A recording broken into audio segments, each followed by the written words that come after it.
Hey everyone, this is Jacqui Cooper with J. Cooper Travels Talk Show, and I'm really happy to have a conversation today about another wellness topic on health and air quality. And I'm going to get into this a little bit in a minute. But before I do, for those that are new to the J. Cooper Travels Talk Show, I just want to first welcome you and then give a little bit of background. I am an attorney, but I'm also a special educator. I've navigated from one career to the other, and I also have traveled around the world, and I love traveling.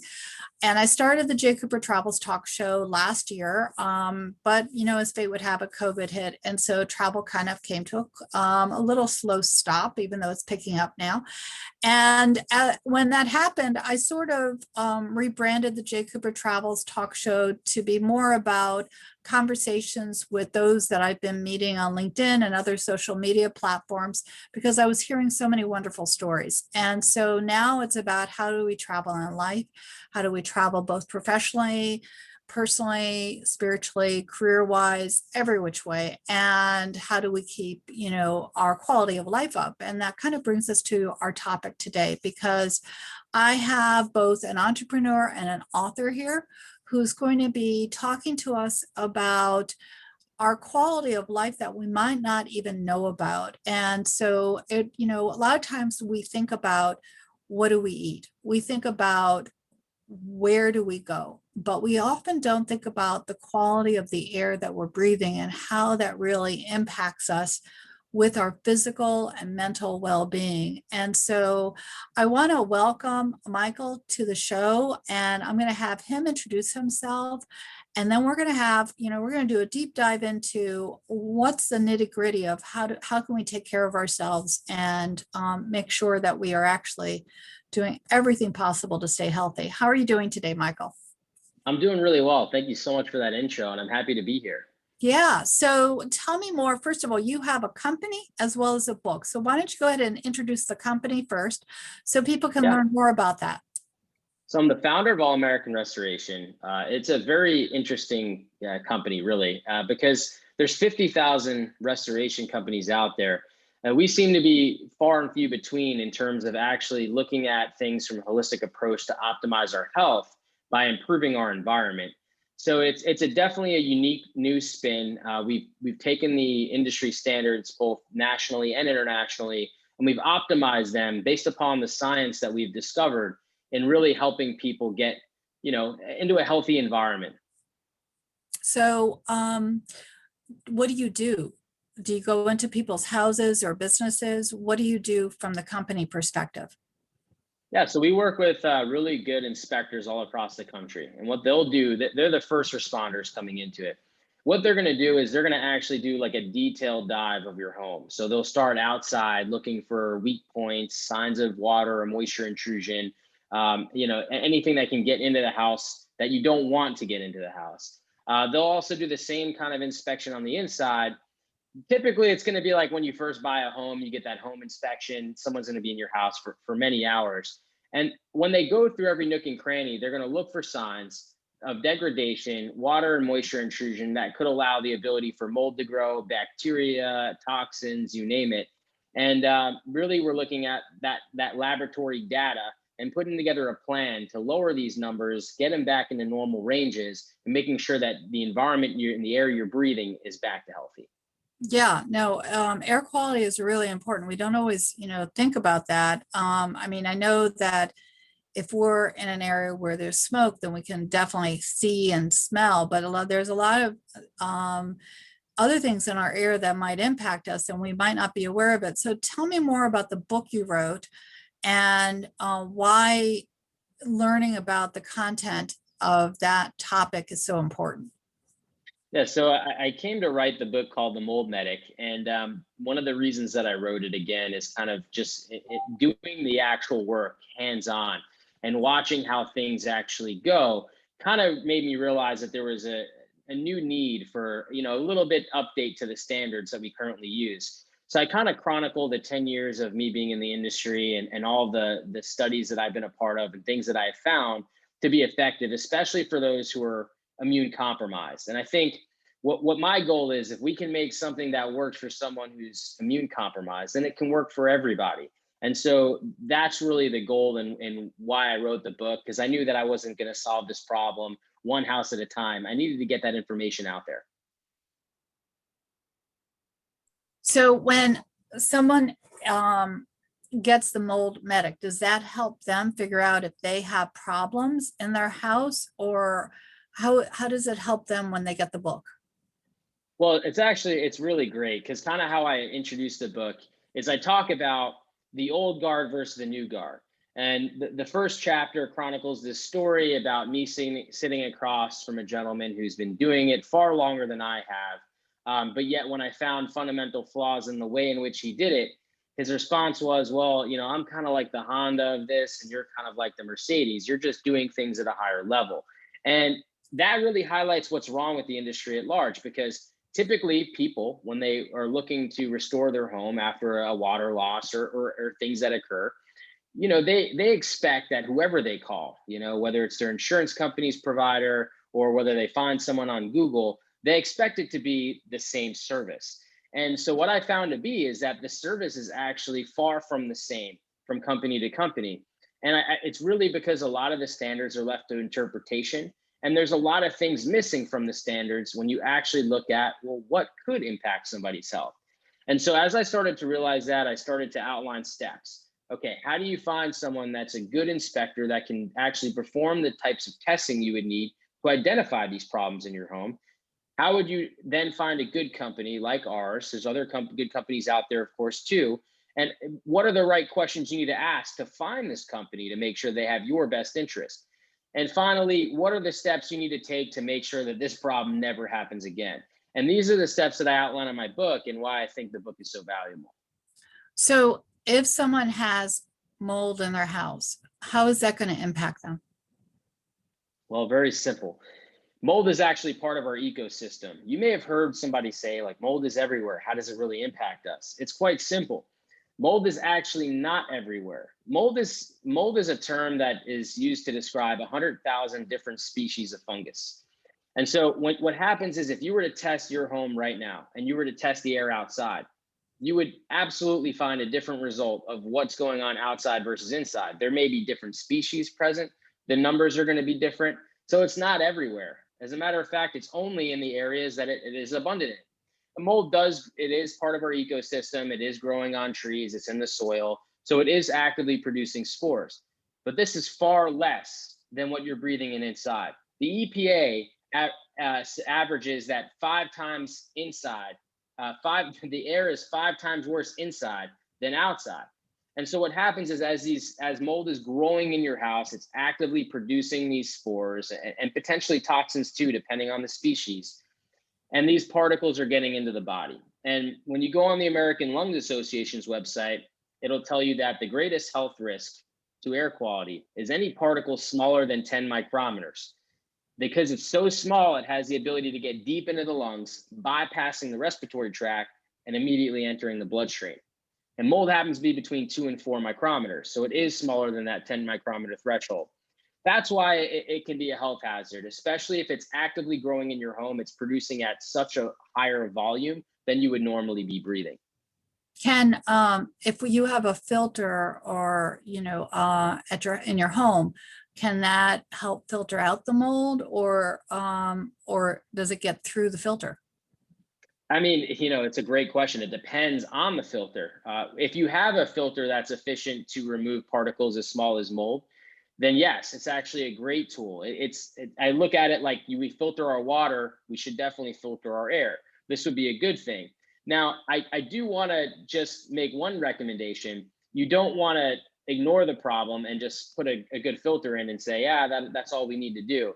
Only because it would be like this amazing analogy. Imagine your bathtub is overflowing. Would you put towels down to clean up the water before you shut off the faucet, or will you shut the faucet off first? Yeah, So no, that that makes a lot of sense. in this case, we want to shut off the faucet, not before we clean up the water. So, with that reference, you want to take care of the mold that's physically growing, remove it from the structure, then filter your air, and you're going to have much, much better air quality. So you bring up another point. granted, we all might have filters in the house and they might, filter out a room and then you have other air circulating. So it really defeats the purpose. But what's the process of actually making sure your house is clean? How long does it take? Is it expensive? And do you have to repeat it? So I know we're talking about the book and everyone can get a copy of the book. And actually, before you answer their question, can you let people know where can they get a copy of that book? Because that's really important too. Yeah, Amazon, Barnes and Noble, Goodreads, whatever your preferred, method of buying books, it should be there. Okay, and also mention how they can contact you at your company, so that way they can also reach out to you if they have a mold question or any other air quality question. Yeah, best way to reach out to me is actually three different ways. Themoldmedic.com is a great resource to go on there and find more information about the book before you go ahead and buy it. allamericanrestoration.com gives out a ton of free resources on remediation, how to find good people. Not everything that's in the book is on there, but there's a lot of information that crosses over to try to help people really find what they need. And then another good tip to follow me is probably on Instagram at the Mold Medic. I'm very active on there, give a lot of free tips on preventing mold in the first place. Back to answering your question, kind of the simplicity of it is you want to find, prove, remove. Why prove mean with testing to identify that it's really there. Remove meaning you remove the mold, the sources of mold, and you correct the opportunities that allowed mold to grow in the first place. And just to give you an example, let's say your window's leaking and you have some mold growing on the drywall. You would want to set up containment, engineering controls so you're not, inadvertently transferring mold from the window to other parts of the home. And once you do that, you would want to remediate and remove all of the mold that's growing inside that wall cavity. Now, that wouldn't really do you much good if the window continues to leak. It's just going to come right back. So that's why you have to make sure it's important that it's part of the step. Whatever's causing the mold to grow in the first place, that has to be repaired. Otherwise, no matter how good you are at finding it and removing it, it's going to continuously come back. So I think that that's really the part that you have to make sense. As far as the cost goes, the cost is really dictated by the work that's involved. So it's kind of like anything else. If the mold's in an isolated area, you had an isolated leak, it's not a big deal. But if you have to, if it's behind kitchen cabinets, you got to take the cabinets out. Now you're in a whole kitchen remodel. If you've ever been through a kitchen remodel, they're not the cheapest. So those are, some of the things to be concerned about. It can be as cost effective as, a couple $100 to a couple $1,000 to all the way to $20,000, $30,000, depending on what actually is entailed in doing the remediation. The sad part is most people have about 5 to 10 sources of issues inside their home that's impacting their air quality. And that's just anecdotal evidence based upon what I see every day. I'd say that you just got to be careful and make sure you're maintaining your home properly, because in this case, things can get costly if you let things go too long without making the proper repairs. So does insurance cover any of this? Just out of curiosity? Insurances are mandated basically state by state. So it depends on which state you live in. Every state's different. For instance, in Florida, as of July 1st, they're no longer they're going to cover mold, but they're not going to cover water damage. You need a separate policy for water damage. So it's kind of the wild, wild west as far as knowing what your coverages are. I would say one of the biggest tragedies is certain states either don't cover mold at all, or the default to the minimum, which will be $10,000 per claim. And if you have 5 to 10 different areas that need to be remediated, it's going to be pretty hard to do that with just the 10,000. So my recommendation is always consult with your broker. Tell them you're concerned about mold. You'd rather have it and not need it than need it and not have it. No, I understand. And actually people might not even think that their insurance might cover it, but it might be partially covered, and that helps with any out of pocket. So you had talked about, there might be more than one source. thought that popped into my mind, and the answer might be no, but maybe it's yes. What about pets? Do they bring in mold spores to the house? Because, you have your dogs, your cats. Are they transmitters of this, or are they not even a factor? I mean, it would be such a minute factor. We all bring in mold into our house. It is part of our ecosystem. What the important part is, because again, we're not building a bubble around our house. The important part is to control the climate inside the house so that if some mold spores do come into the house, it's okay because they don't have an ability to grow. It's Yeah. when we have these chronic leaks and these other things by, neglecting to maintain the house or even situations where we're not aware of. Things are just happening and there's water coming in. We have no idea it's behind the wall. Situations like that, that's where these spores now become dangerous because they start to actively grow inside of our homes, producing a lot more. So since I'm into travel and that type of thing, are there certain places in the country which seem to be more prone to mold, or is it equal across all 50 states? You know, I would say it's no secret that mold is probably going to be more prevalent in higher humidity areas. Just because anytime the humidity is above 60%, you're into that danger zone where mold can grow. So I happen to be in Tampa, Florida, and in Tampa, Florida, it's pretty humid pretty much all year round. But that doesn't mean that if you can't live here, right? So you have to build knowing what your location is. So in my circumstance, I have dehumidifiers that run. So it combats the high humidity and keeps it into that, zone where it's out of danger. And I think that's really what you have to look for. Now, in Arizona, believe it or not, I get calls from there too. One, every house, no matter where it is, the second you put it up, it starts to decay. So you're bound to have some leaks, unfortunately. But also in Arizona, for instance, such as a very dry climate, we start to, because there's such a lack of humidity, we start to add humidity. And so I've seen horror stories where people have all these humidifiers running, adding all this moisture. You get condensation developing, sweating down the walls, creating this environment where mold can start to grow. So you can go the reverse option too, and inadvertently cause a problem. Right. So I would say definitely it's more prevalent. I mean, if I travel to the Caribbean, sometimes I have to switch rooms a few times so I find one that's a little bit better.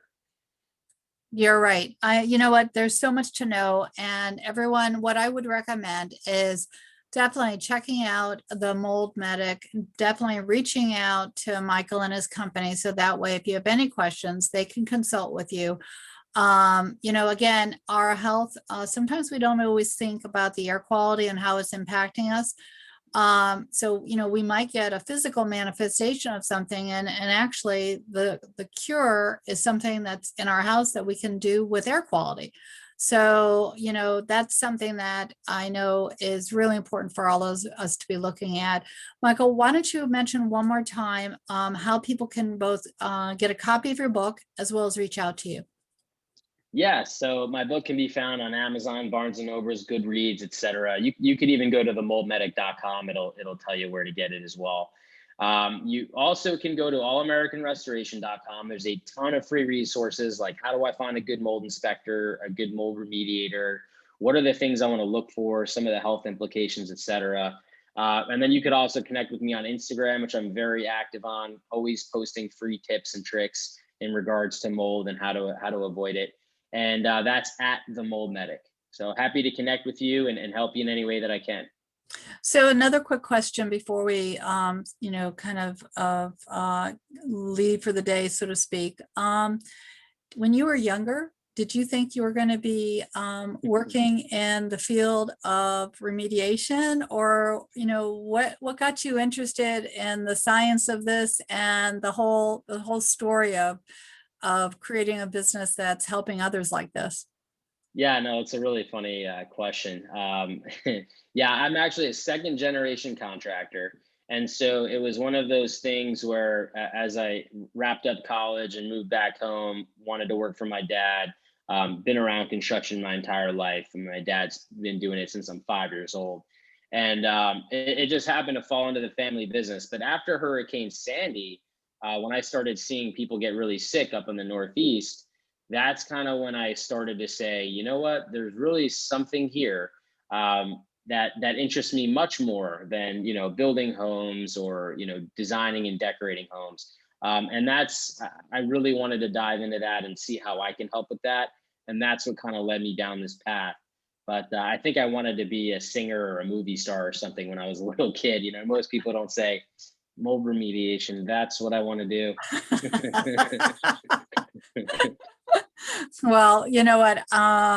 Either way, you're helping a lot of people, and you're on media now. So you're definitely, being seen by, many, many families. We want to thank you for the help that you're doing. Again, everyone, if you don't have paper and pen, the contact information will definitely be in the block below, both the podcast as well as the YouTube. Definitely like and subscribe to Jacqui Cooper Travel, so that way you can learn more about other ways to keep yourself healthy and safe. And I know Michael will be on as he writes more books, and he'll keep us posted as to how his company is developing and where it's going, because I know there's a lot of great things in his future that's happening. So definitely keep us on your listening list, and talk to you soon. Have a great day. Thank you, Michael, for coming on. Thanks for having me.